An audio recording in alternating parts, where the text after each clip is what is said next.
पुस्तक का नाम बुढ़ापे से टक्कर लीजिए। लेखक पंडित श्री राम शर्मा आचार्य। ऑडियो 5। कुछ धन वृद्धावस्था के लिए भी बचाइए।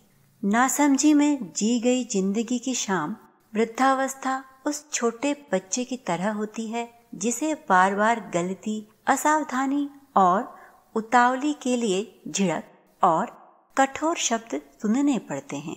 कई बार तो उस पर मार भी पड़ जाती है। वृद्धों के लिए छोटा सा अपमान और अनादर ही किसी शारीरिक दंड से कम नहीं होता।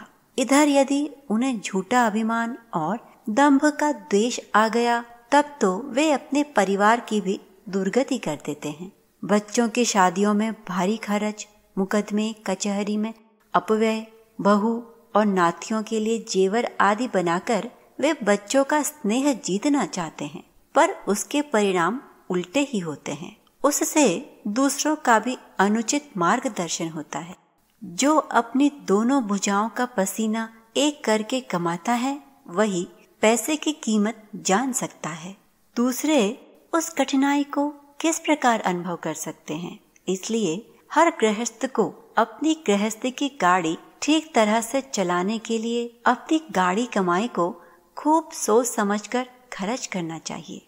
दूसरों के दबाव अथवा कहने सुनने में आकर अपने उस पैसे का अपव्यय नहीं करना चाहिए जिसको उसने लाख मुसीबत उठाकर कमाया है। हर मनुष्य के सामने एक दिन ऐसा आता है जब उसका पौरुष एवं पुरुषार्थ थक जाता है और कमाने योग्य नहीं रहता।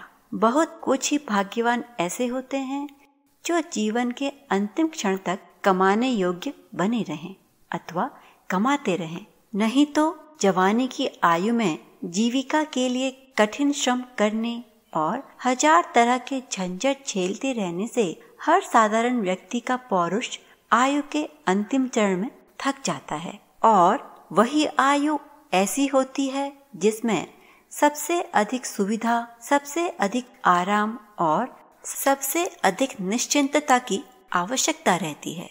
बचपन तो अभिभावकों के सिर बीत जाता है। जवानी में कष्ट एवं संकट झेलने की शक्ति रहती है, किंतु वृद्धावस्था में यह सहन शक्ति शिथिल हो जाती है, जिसके कारण जरा जरा सी तकलीफ पहाड़ जैसा दुख देती है। उस समय अपने में पौरुष न रहने से अपनी दुख तकलीफ दूर करने की स्थिति भी नहीं रहती।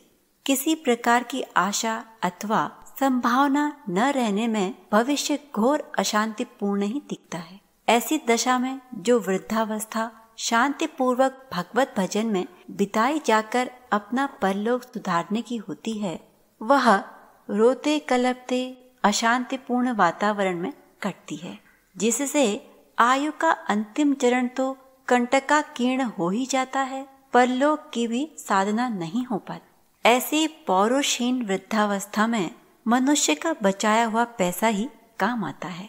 जिसके पास 4 पैसे होते हैं उसकी सभी जी हुजूरी में लगे रहते हैं। जो उस अवस्था में किसी पर निर्भर नहीं रहता उसका कोई अनादर नहीं करता। जो व्यक्ति जवानी में भावुकतावश अपनी सारी कमाई फूंक कर वृद्धावस्था में छूछे हो जाते हैं, उनकी दशा उस विवश आयु में बहुत ही दयनीय हो जाती है। साथ ही जवानी में जिनका हाथ बिगड़ा रहता है वह बुढ़ापे में भी ठीक नहीं हो पाता। इसलिए अपनी अपव्ययी आदत के कारण उन्हें दोहरा कष्ट उठाना पड़ता है। पैसा पास नहीं, कोई देता नहीं है और खर्च करने की हवस सताती है। तब किसी को कितनी असहाय पीड़ा होगी यह अंदाजा लगाना कठिन है। यदि वास्तव में इसका अनुमान लगाना ही है तो मध्यम वर्ग के ऐसे बड़े बूढ़ों के पास जाकर मालूम किया जा सकता है जो अपनी जवानी में बुढ़ापे की कल्पना किए बिना अंधाधुंध खर्च करते हुए छूछ हो गए हैं। शायद ही किसी परिवार में ऐसा अर्थहीन बड़ा बूढ़ा मिले जो परिवार में निरर्थक भार न समझा जाता हो। आज के दुर्भाग्यपूर्ण अर्थ प्रधान युग में पैसे की तुलना में मनुष्य का मूल्य बहुत कम हो गया है। यद्यपि यह बात अच्छी नहीं है, तथापि किसी समय की प्रबलता का क्या किया जा सकता है? फिर यदि एक बार को यह भी मान लिया जाए कि सभी बच्चे अपने बूढ़ों को देवता की तरह मानते हैं और उन पर पैसा तो क्या प्राण तक न्यौछावर करने के लिए हर समय तैयार रहते हैं, तब भी जवानी में अर्थ शून्य होकर बुढ़ापे में बाल बच्चों पर भार बनने की क्या आवश्यकता? जब हम में से कोई उस शिथिल अवस्था में कमाकर नहीं दे सकता तो उसे यह अधिकार भी न मान लेना चाहिए कि वह परिवार पर भार बनकर कोई अनुचित नहीं करता। भले ही वह किसी बेटे पोते के लिए भार बनकर त्रासदायक न भी हो, तब भी हर समझदार तथा गौरवमंद आदमी को ऐसी हर संभाव्य परिस्थिति से बचने की कोशिश अपनी ओर से करनी ही चाहिए कि वह अपने लायक एवं सुशील बच्चों पर भी भार न बने। कोई भी आदमी उस स्थिति से बच तभी सकता है जब उसने जवानी में अपना हाथ रोककर खर्च करने की आदत डाली हो और चौथेपन के लिए कुछ बचा कर रखा हो। अब इसका यह मतलब कदापि नहीं है कि परिवार के आवश्यक खर्चों को रोककर बचत की जाए, परिवार के निर्भर सदस्यों की सुख सुविधा छीनकर बचाया जाए अथवा बाल बच्चों की शिक्षा दीक्षा में कटौती करके बचाया जाए। किसी का ऐसा करना तो आवश्यकता से अधिक जघन्य होगा।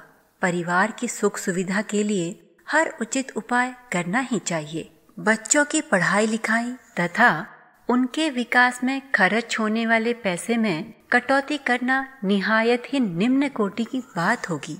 केवल करना यह है कि ऐसा कोई भी व्यय किसी दबाव, भावुकता, प्रेम, स्नेह अथवा वात्सल्य के वशीभूत होकर न करना चाहिए, जिसका कोई उपयोग न हो, जिसको खर्च करने से किसी न किसी रूप में उसका मुआवजा न मिला हो।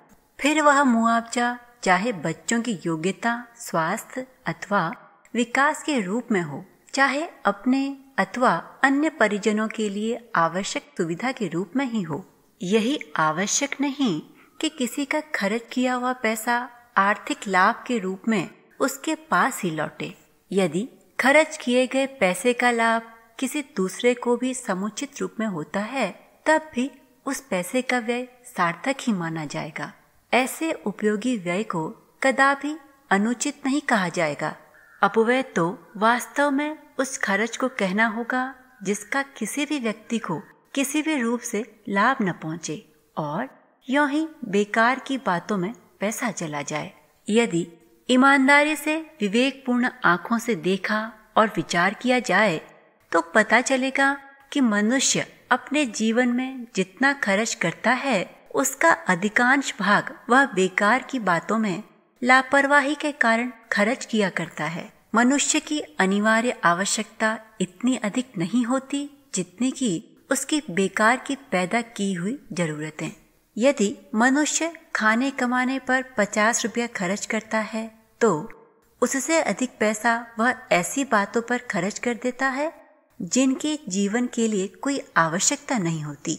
ऐसी निरर्थक आवश्यकताओं में मनोरंजन, दिखावा, शान शौकत और रौब दाब के कार्यों के साथ 50 तरह के व्यसन तथा 1000 तरह की बुरी आदतें आ सकती हैं। मनुष्य को चाहिए कि वह अपने हर आवश्यक खर्चे को खुशी खुशी करे, किंतु अनावश्यक खर्च के समय उसे पत्थर की तरह कठोर हो जाना चाहिए। इन नीति पर चलने वाला बुद्धिमान जीवन के किसी भी भाग में कभी भी कोई दुख तकलीफ नहीं उठाता। दुख तकलीफ होती तो पैसे वालों को भी है, किंतु अधिकतर कारण अर्थ में ही सन्निहित रहा करता है। निर्धन पैसे के अभाव में दुख पाता है, वहाँ धनवान पैसे की गर्मी में अपने लिए अशांति एवं असंतोष के बीज बो लेता है। आज के अपने समाज में विवाह जैसे साधारण एवं सामान्य कार्यक्रम में दिखावा के नाम पर इतना अधिक खर्च किया जाता है कि 2-1 शादी करने के बाद हर अभिभावक बुढ़ापे में पहुंचते पहुंचते बिल्कुल छूछ हो जाता है। अस्तु दिखावे के नाम पर शादियों में होने वाले अपव्यय को पहले रोका जाना चाहिए, क्योंकि वह न केवल व्यक्तिगत अपितु एक सामाजिक विकार बन गया है। एक इस कुरीति अथवा विकार को दूर कर देने मात्र से ही हर आदमी बुढ़ापे की दयनीयता से बहुत कुछ बचा सकता है।